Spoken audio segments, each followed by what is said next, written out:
Good evening. Ito po yung video natin. So medyo nahihirapan ako video sir kasi 6 bendos ito eh. So tatlo lang yung inactivate ko. Tatlo lang yung inon ko pero I think meron na kayong nakita ang old video ko na ginamit yung wala na kasi akong masaksakan sir. Wala na akong adapter or extension wire. So simple lang. Ito yung power supply. Sinaksak ko doon ng mini PC. Ito mo siya ilagay. Tapos naman ito yung switch mo. Smart switch. Tapos meron kang 6 na set. Ang isang set is isang router. Syempre yung power supply niya or VLAN. Isang sub-bendo kit na may coin slot. At syempre yung power supply niya. So may isang set dito, isang set dito, 'di ba? Diyan siya, isang set dito. Then may tatlo pa tayo dito. Diyan niya pati pa yung power supply nila. So kung magko-connect ka simple lang, bali pa i-ano mo lang dito yung internet. Yung port number 1 is internet. Yung port number 2, papuntang mini PC, boss. Yan, may lang mini PC natin. So, meron kang 6 na port dito. 1, 2, 3, 4, 5, 6. That is the port that you will use for the sets. Ito siya, VLAN 42. So, second bendo ito. Kasi ang first bendo ay 41. Ganyan ginawa ko. So, nag-start ako sa 41. 41, 42, 43, 44, 45, 46. Multi-bendo kasi ito. So, this is bendo 2. Andun kasi yung bendo 1. Andun, I think ito, bendo 1, 41, ito is 44 and 43. Hindi ko nagamit. Pwede mang gamitin. So ito 42. So syempre dito siya sa port na second. Ito kasi 41, 42, 43, 44, 45, 46. Okay, pansin mo dyan. Dyan siya nakalagay. Yung yellow na yan. So pwede mo siyang ilatag malayo. Basta kuha ka lang dito. Ilagay ka ng mediacon or fiber. Tapos sakaling malayo yung lalatagan mo ba. So ito, since ito yung second bendo mo na to, di ba? Tapos ito, dito sa port na to, kahit anong port yan ha, pwede lang yung magkabaliktad-baliktad. Okay? Pwede lang yung magkabaliktad. Ito, ilagay ko dito, ito, ilagay ko dito, walang problema. Naka-bridge naman lahat sila. So ito naman papunta sa bendo. So ito yung, may pangalan din yan siya 42. Hindi ko nasulatan yung 42, ano? Sulatan ko nga. 42 ito eh. Para alam mo yung pares niya. Yan. Sabihin ito, ilalagay mo siya sa 42. Tapos kapag 42 naman, kung ikakabit mo sa switch, sa 42 port din. Yun yung number dito, pang-apat ba? 22, 41, 42. 42 ito siya. Okay. So ito naman is VLAN 45. Diba? So dito ko siya nilagay sa port 45 din, P7. Yan, papunta dito. Tapos yung bendo niya, bendo 45, papunta naman sa kanyang VLAN router. Ito, VLAN 46. Doon din naman siya nakakabit sa port 46 to port 8. Tapos ganun pa rin yung bendo niya, number 46, may number din. Yan. Tapos i-on mo lang lahat. Okay. So actually na-test ko na to lahat. Kanina maraming beses, matagal din. Punta natin yung wifi, no? Konting wifi dito sa cellphone ko, details. Yan, meron tayo. Connected ako ngayon sa Dark Piso Wi-Fi 5, Piso Wi-Fi 2, Piso Wi-Fi 6. Kasi yung 1, 3 at saka 4 andun po. Kung akong masaksakan. So, ito yung pakita muna natin yung portal. Yan, 10.0.0.1 lang. Yan.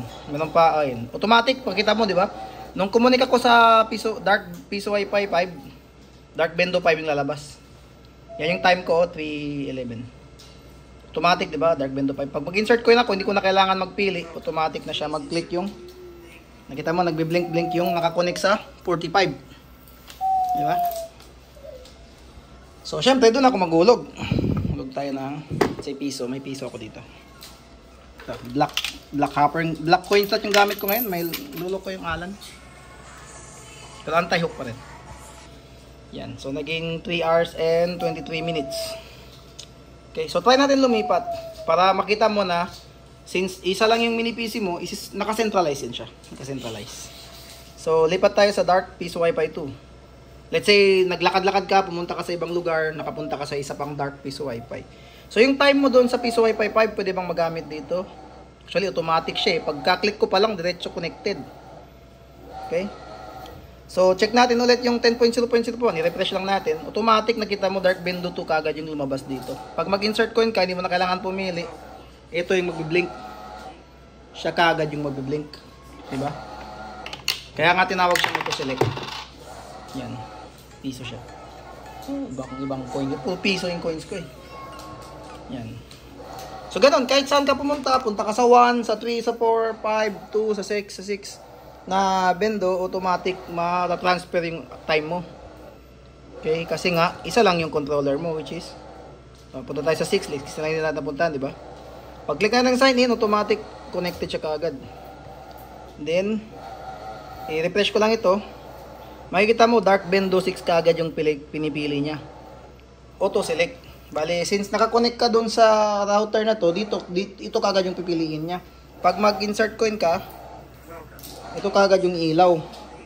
Diba? Siya kaagad yung ilaw. Diyan siya accept. Pause ko muna. Ay, siya, umiilaw naman, pero siya yung magbiblink-blink kasi usually umikot-ikot yun siya.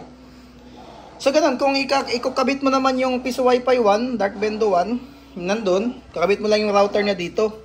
Tapos yung Bendo niya, dun sa router niya. Ganun lang kasimple. Bendo 3 and Bendo 4, ganun din. So, syempre, hindi mo to gagamitin sa isang area. Medyo malayo-layo ito. So, ito yung mga recommendation ko sa'yo. Number 1, mag-UPS ka dito sa mini PC. At saka itong, mag-UPS ka sa dalawang to. Ito kasi yung mamahal eh. Especially ito. Mahal din pala to. So, ito yung medyo mahal. Yung dalawang yan. Tapos yung sa mga, sa Bendo mo, yung area, sub lang kasi sila eh. Although, naka 8GB RAM ka, yung kailangan ESP32 lang talaga at saka router. So, router, sanay naman yun na bablockouttan. Pero kung may mabili ka na UPS din, mas maganda din. So, ang maganda pala dito, meron siyang LAN port, di ba? Yung itong Bendo 42, connect ko sa 42 ha, para makita natin yung full picture niya. Okay? Centralize siya, auto select, tapos auto transfer yung time. Pag let's say napunta ka sa kabilang area. Yan, connected ka agad, di ba? Sobrang bilis. So, i-refresh natin. Makita mo, nasa Dark Bendo 2 ako, di ba? So, what if accidentally naputol yung LAN cable? Di ba? Ito yung maganda sa Wi-Fi 5. Naputol yung LAN cable, na-DC siya dito. So, gagana pa rin ba? Kasi may wireless man ang ESP32. Subukan natin. So, nakita nyo gumana siya automatic. Kahit natanggal yung LAN cable, gagana siya kasi may wireless connection yan. Automatic, auto-switch din siya, auto-switch. Ay, gumana pa rin, piso. Di ba? Kung ilalagay ko, gagana din siya in the LAN. So, kung mag-install ka, the best pa rin yung LAN, syempre. Maganda pa rin yung LAN type, ganito. Kasi yung connection niya direct, via kable. Pero in some cases na maputol yan, maipit, or kagatin ng daga, gagana pa rin yung machine mo. Okay? Yan, LAN na siya ngayon, di ba? Yan, link pa rin. Okay, close natin. Cancel ko. Yan. So, ganun lang kasimple. Pasensya ka na, natagalan ako kasi actually natagalan ako sa pag-video. Na-build ko na yung machine, pero natagalan ako sa pag-video. Bumili pa ako ng mga extension wire kasi kailangan kong maraming saksakan. Kasi nga, centralize itong machine mo. Kailangan mo lang siyang i-box. Kahit hindi na masyadong malaki yung box, kahit maliit lang. Kasi yung ilalagay mo sa box, ito lang at saka ito. So, ito pwede sa labas ng box na to eh. Ikaw na bahala. Na-decision mo na yan. Okay. Kung maglalagay ka ng outdoor AP, yung para pang malayuan, kasi di ba, indoor man ito, although dual ban ito siya, 5G, 2G yan siya. 5G, 4G. 5G at saka 2.4G. So, kung maglalagay ka ng outdoor AP, may dalawa ka pang port dito. Again, itong mga port na to, pansinin mo. Kahit naka-bridge yan siya, so kahit baliktad-baliktarin mo siya, baliktad-baliktarin mo, okay lang. Let's say, dito maglagay ka ng AP or dito, okay lang. Kung sakaling mabaliktad mo itong connection nito, ito, basta itong nandito, okay lang. Basta naka-bridge ang apat na yan. So, ang kailangan mong hindi mabaliktad is dito. Kung Bendo 1 or VLAN 41, dito mo talaga ilalagay. VLAN 42, VLAN 43. Diba ito, VLAN 42. Dito siya nakalagay sa VLAN 42 na port. So, ito 41, 43, and 44. Since hindi ko ginamit, pakita mo, empty siya. Kung ito 45, doon siya nakakabit. So, yun yung hindi mo pwedeng baliktarin. Pero yung dito, pwede nang baliktarin. Let's say, itong Bendo na to, ilagay ko dito sa kabila. Mag-work pa rin siya. So, yun. Centralized. Auto-transfer yung time. Auto-select yung Bendo. So, basically, kung parang nagkaroon ka ng 6 na Bendo na in one sa iba't ibang lugar, tapos ito lang yung controller mo, isa lang. So, ito lang yung protektahan mo talaga. Ito siya at saka ito. Okay, kung pwede bilan mo sila ng UPS, kasi hindi na to pareho sa Orange Pi. Masunog yung 6 or masunog yung isa sa 6, hindi na magamit. Ito hindi. Ito talaga yung kailangan protektahan.